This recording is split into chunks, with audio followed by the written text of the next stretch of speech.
नमस्ते दोस्तों, कैसे हैं आप सभी। मेरा नाम है दीपक। स्वागत है आपका कलेक्टर जी पर। आज है 18 अप्रैल। देखते हैं कुछ महत्वपूर्ण करंट अफेयर्स। पहला प्रश्न, वित्त वर्ष 2022-23 में, फाइनेंशियल ईयर 2022-23 में भारत का सबसे बड़ा व्यापारिक साझेदार देश कौन सा बना है। ऑप्शन हैं अमेरिका, चीन, सऊदी अरब, रूस। तो आंसर है अमेरिका। अमेरिका वित्त वर्ष 2022-23 के लिए भारत का सबसे बड़ा व्यापारिक साझेदार बनकर उभरा है। दोनों देशों के बीच इस दौरान 128.55 अरब डॉलर का व्यापार हुआ। 128.55 बिलियन डॉलर का व्यापार हुआ। यह बताता है कि दोनों देशों में आर्थिक संबंध और मजबूत हो गए हैं। वाणिज्य मंत्रालय के अनुसार भारत और अमेरिका के बीच द्विपक्षीय व्यापार 2022-23 में 7.65% वृद्धि के साथ 128.55 अरब डॉलर हो गया है। 7.65% की बढ़ोतरी हुई है और 128.55 बिलियन डॉलर पहुंच गया व्यापार। वहीं अगर हम लोग पिछले साल के हिसाब से देखें तो 2021-22 के फाइनेंशियल ईयर में 119.5 अरब डॉलर था और 2020-21 में 80 अरब डॉलर के आसपास था। तो 80 अरब डॉलर, फिर 120 अरब डॉलर के आसपास और अब 128 अरब डॉलर के आसपास भारत और अमेरिका के व्यापार पहुंच चुका है। अगर बात की जाए आयात और निर्यात की, तो अमेरिका और भारत के बीच में आयात और निर्यात दोनों में बढ़ोतरी हुई है। देखिए, आंकड़ों के अनुसार वित्त वर्ष 2022-23 में भारत से अमेरिका में निर्यात 2.81% वृद्धि के साथ 78.31 अरब डॉलर हो गया है। भारत में अमेरिका से आयात हमने कितना इंपोर्ट करवाया, तो भारत में अमेरिका से आयात कितना आया, 16% वृद्धि के साथ 50 अरब डॉलर के आसपास इंपोर्ट हो गया। अब पहले स्थान पर तो अमेरिका है, दूसरे पर चीन है और तीसरे पर संयुक्त अरब अमीरात, यूनाइटेड अरब एमिरेट्स है। फोर्थ स्थान पर सऊदी अरब है और पाँचवें स्थान पर सिंगापुर है। तो ये टॉप 5 याद रखना है, अमेरिका, चीन, यूएई, सऊदी अरब और सिंगापुर। अगला प्रश्न, दुनिया का पहला ड्रोन कैरियर युद्धपोत किसने लॉन्च किया है। ऑप्शन हैं इसराइल, तुर्की, ईरान, फ्रांस। तो आंसर है तुर्की। तुर्की ने दुनिया का पहला ड्रोन कैरियर युद्धपोत लॉन्च किया है। इसका नाम क्या है, TCG अनादोलू। TCG अनादोलू।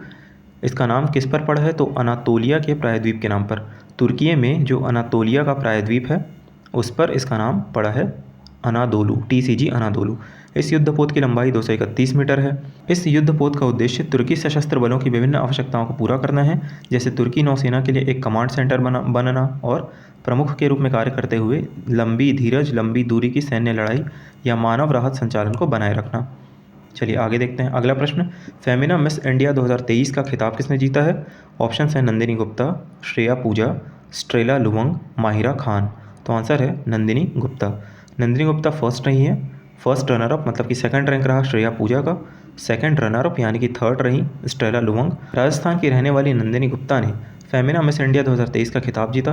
ध्यान रखिएगा, ये फेमिना मिस इंडिया या फिर मिस इंडिया एक ही होता है। इस प्रतियोगिता का 59वां संस्करण था, 59th।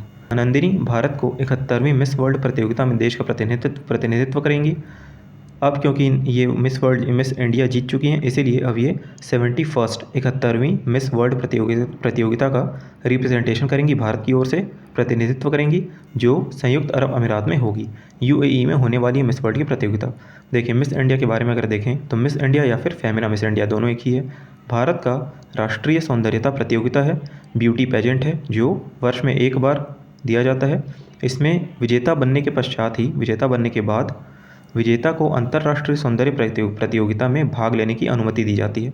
मतलब वही चीज़ लिखी हुई है, मिस इंडिया एक बार बन जाए, कोई विजेता हो जाए, तो फिर मिस वर्ल्ड प्रतियोगिता में, अंतर्राष्ट्रीय सौंदर्य प्रतियोगिता में एंट्री मिल जाती है। आगे देखते हैं। अगला प्रश्न, कंप्रेस्ड बायोगैस पर 2 दिवसीय वैश्विक सम्मेलन कहाँ आयोजित हो रहा है। ऑप्शन है नई दिल्ली, भुवनेश्वर, चंडीगढ़, हैदराबाद। तो आंसर है नई दिल्ली। नई दिल्ली में 2 दिवसीय कंप्रेस्ड बायोगैस पर वैश्विक सम्मेलन आयोजित हो रहा है। इस सम्मेलन का विषय क्या है, थीम क्या है, एक मजबूत CBG कंप्रेस्ड बायोगैस फाउंडेशन और विकास के लिए प्रगतिशील नीति ढांचे की ओर। इस सम्मेलन का उद्देश्य कंप्रेस्ड बायोगैस उद्योग के विकास के लिए केंद्र सरकार द्वारा की गई पहलों के बारे में उद्योग जगत को अवगत कराना कि कंप्रेस्ड बायोगैस बहुत ही किफ़ायती है, बहुत ही बेनिफिशियल है, और उन क्षेत्रों की पहचान करना जहां नीतिगत संशोधनों की आवश्यकता है। संपीड़ित बायोगैस या कंप्रेस्ड बायोगैस में CNG के समान उच्च कैलोरी मूल्य और गुण होता है और इसका उपयोग वैकल्पिक ग्रीन रिन्यूएबल के रूप में किया जा सकता है। देश के भीतर बायोमास उपलब्धता की प्रचुरता को देखते हुए मोटर वाहन, औद्योगिक और वाणिज्यिक क्षेत्रों में सीएनजी की जगह ये ले सकता है। अगर बायोमास की उपलब्धता बहुत ज़्यादा है तो हम कंप्रेस्ड बायोगैस आराम से बना सकते हैं और ये compressed biogas CNG compressed natural gas की जगह ले सकता है। देखिए, कंप्रेस्ड बायोगैस के बारे में अगर हम लोग देखें तो कंप्रेस्ड बायोगैस एक प्रकार का ईंधन है जो अत्यंत ज्वलनशील पदार्थ है, जिसका उपयोग मोटर वाहनों को चलाने के साथ ही खाना पकाने और अन्य कई कामों में किया जा सकता है, मतलब रीन्यूएबल एनर्जी के रूप में किया जा सकता है। कंप्रेस्ड बायोगैस बायोमास से तैयार किया जाता है। बायोमास यानी कृषि अपशिष्ट, मवेशी गोबर आदि से निकला हुआ गैस। जब बायोगैस में से कार्बन डाइऑक्साइड, जल वाष्प, हाइड्रोजन सल्फाइड इन सब को हटाया जाता है, अलग किया जाता है, फिर कंप्रेस्ड किया जाता है तो CBG यानी कंप्रेस्ड बायोगैस प्राप्त हो जाता है। इसमें मीथेन की मात्रा 90% होती है, 90%। चलिए अगला प्रश्न देखते हैं। विदेश मंत्री एस जयशंकर के द्वारा कहाँ पर बुजी ब्रिज का उद्घाटन किया गया है? ऑप्शन है युगांडा, मोजाम्बिक, दक्षिण अफ्रीका, मोरक्को। तो आंसर है मोजाम्बिक। हाल ही में विदेश मंत्री एस जयशंकर युगांडा और मोजाम्बिक की यात्रा पर हैं। तो और युगांडा में उन्होंने क्या किया था? युगांडा में विदेश मंत्री एस जयशंकर ने तुलसी घाट बहाली परियोजना का शुभारंभ किया था और अब मोजाम्बिक में बुजी ब्रिज का उद्घाटन किया गया है। देखिए ये इंपॉर्टेंट क्यों है? क्योंकि यह ब्रिज भारत के द्वारा बनाया हुआ है। ठीक है, भारत के द्वारा बनाया हुआ ब्रिज मोजाम्बिक में है, इसीलिए विदेश मंत्री डॉक्टर एस जयशंकर ने मोजाम्बिक में बुजी ब्रिज का वर्चुअल उद्घाटन किया। यह ब्रिज भारत के द्वारा बनाया हुआ है और यह ब्रिज 132 किलोमीटर लंबी टिका बुजी नोवा सोफाला रोड प्रोजेक्ट का हिस्सा है। इस रोड प्रोजेक्ट का हिस्सा है ये बुजी ब्रिज। इसकी लंबाई कितनी है बुजी ब्रिज की? देखिए ये जो रोड प्रोजेक्ट है इसकी लंबाई तो 132 किलोमीटर है। ये हमारे लिए इंपॉर्टेंट नहीं है, भले ही याद रखना, लेकिन बुजी ब्रिज इंपॉर्टेंट है क्योंकि भारत ने बनाया और इसकी लंबाई कितनी है? 670 मीटर, 670 मीटर लंबा है बुजी ब्रिज, जो बुजी नदी पर बना हुआ है। भारत द्वारा निर्मित यह ब्रिज मोजाम्बिक और भारत के बीच दोस्ती और सहयोग का प्रतीक है। साल 2018 से इस परियोजना पर काम जारी है। इसे एग्जिम बैंक ऑफ इंडिया द्वारा फाइनेंस किया जा रहा है। देखिए मोजाम्बिक और युगांडा की राजधानी की यात्रा पर विदेश मंत्री एस जयशंकर हैं, इसीलिए इन दोनों की राजधानी याद करना ज़रूरी है। मोजाम्बिक की राजधानी क्या है? मापुतो और युगांडा की राजधानी कंपाला। अगला प्रश्न, हाल ही में बिजनेस लीडर ऑफ डेकेड, दशक का सर्वश्रेष्ठ बिजनेस लीडर का पुरस्कार किसे प्रदान किया गया है? ऑप्शंस हैं मुकेश अंबानी, रतन टाटा, कुमार मंगलम बिरला, अजीम प्रेमजी। तो आंसर है कुमार मंगलम बिरला। AIMA के दशक के बिजनेस लीडर कुमार मंगलम बिरला बने हैं।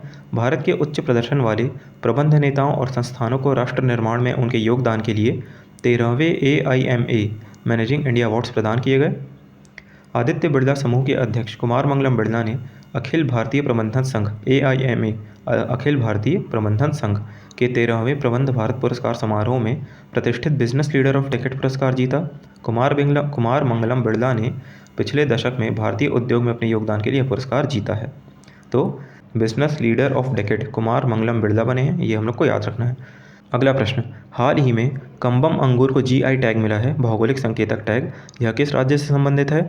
ऑप्शन है तमिलनाडु, आंध्र प्रदेश, केरल, कर्नाटक। तो आंसर है तमिलनाडु। तमिलनाडु के कम्बम अंगूर को GI टैग मिला है। तमिलनाडु में पश्चिमी घाटों पर स्थित कम्बम घाटी को दक्षिण भारत के अंगूर शहर के रूप में जाना जाता है। यह किस्म कम्बम अंगूर, जिसे मस्कट हैम्बर के रूप में के नाम से भी जाना जाता है, तमिलनाडु में लगभग 85% अंगूर उगाने वाले क्षेत्र का गठन करती है। बात करें GI टैग की, तो GI टैग 1999 के अधिनियम से आया था, 2003 में लागू हुआ और पहला GI टैग दार्जिलिंग की चाय को 2004 में दिया गया था। तो तमिलनाडु के किस उत्पाद को GI टैग मिला है? कम्बम अंगूर को, इस चीज़ को याद रखना है। अगला प्रश्न, प्रतिवर्ष 18 अप्रैल को यानी आज के दिन कौन सा दिवस मनाया जाता है? ऑप्शन है मानव अंतरिक्ष उड़ान दिवस, विश्व स्वास्थ्य दिवस, विश्व धरोहर दिवस, उत्कल दिवस। तो आंसर है विश्व धरोहर दिवस या फिर विश्व विरासत दिवस। मानव अंतरिक्ष उड़ान दिवस ये 12 अप्रैल को मनाया जाता है प्रतिवर्ष, क्योंकि इस दिन यूरी गागरिन पहले व्यक्ति थे जिन्होंने अंतरिक्ष में उड़ान भरी थी, पहले व्यक्ति। मानव अंतरिक्ष उड़ान दिवस 12 अप्रैल, विश्व स्वास्थ्य दिवस 7 अप्रैल को और उत्कल दिवस 1 अप्रैल को। ओडिशा स्थापना दिवस, उत्कल दिवस 1 अप्रैल। तो 18 अप्रैल को हो गया विश्व धरोहर या फिर वर्ल्ड हेरिटेज डे, विश्व विरासत दिवस। प्रतिवर्ष 18 अप्रैल को विश्व धरोहर दिवस मनाया जाता है। इस दिवस को मनाने का उद्देश्य क्या है? स्थानीय समुदायों और व्यक्तियों को उनके जीवन में सांस्कृतिक विरासत के मूल्य को पहचान के लिए प्रोत्साहित करना है, ताकि आने वाली पीढ़ी को इनका महत्व और इतिहास बताया जा सके। वर्ल्ड हेरिटेज डे 18 अप्रैल। चलिए लास्ट क्लास रिवाइज कर लेते हैं। कौन सा देश अपने आखिरी 3 परमाणु ऊर्जा संयंत्रों को बंद करके पूरी तरह से परमाणु ऊर्जा मुक्त देश बन गया है? Germany. AI artificial intelligence startup में निवेश प्राप्त करने वाला भारत कौन सा क्रम का देश बन गया है? 5वां। किस केंद्रीय मंत्री के द्वारा पशु महामारी तैयारी पहल एनिमल पेंडेमिक प्रिपेयर्डनेस इनिशिएटिव की शुरुआत की गई? पुरुषोत्तम रूपाला। हाल ही में किस राज्य में ए हेल्प नामक कार्यक्रम शुरू किया गया? उत्तराखंड। एशियाई कुश्ती चैंपियनशिप 2023 में भारत में कुल कितने पदक जीते हैं? भारत ने कुल कितने पदक जीते हैं? 14।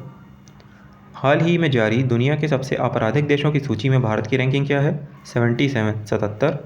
हाल ही में solar energy corporation of India limited को किस श्रेणी का दर्जा दिया गया? मिनी रत्न श्रेणी 1 का दर्जा दिया गया। ओके, तो ये थी हमारी अच्छी क्लास। मिलते हैं नेक्स्ट वीडियो में, तब तक के लिए आप लोग स्वस्थ रहिए, मस्त रहिए, ध्यान रखिए अपना। Thank you so much.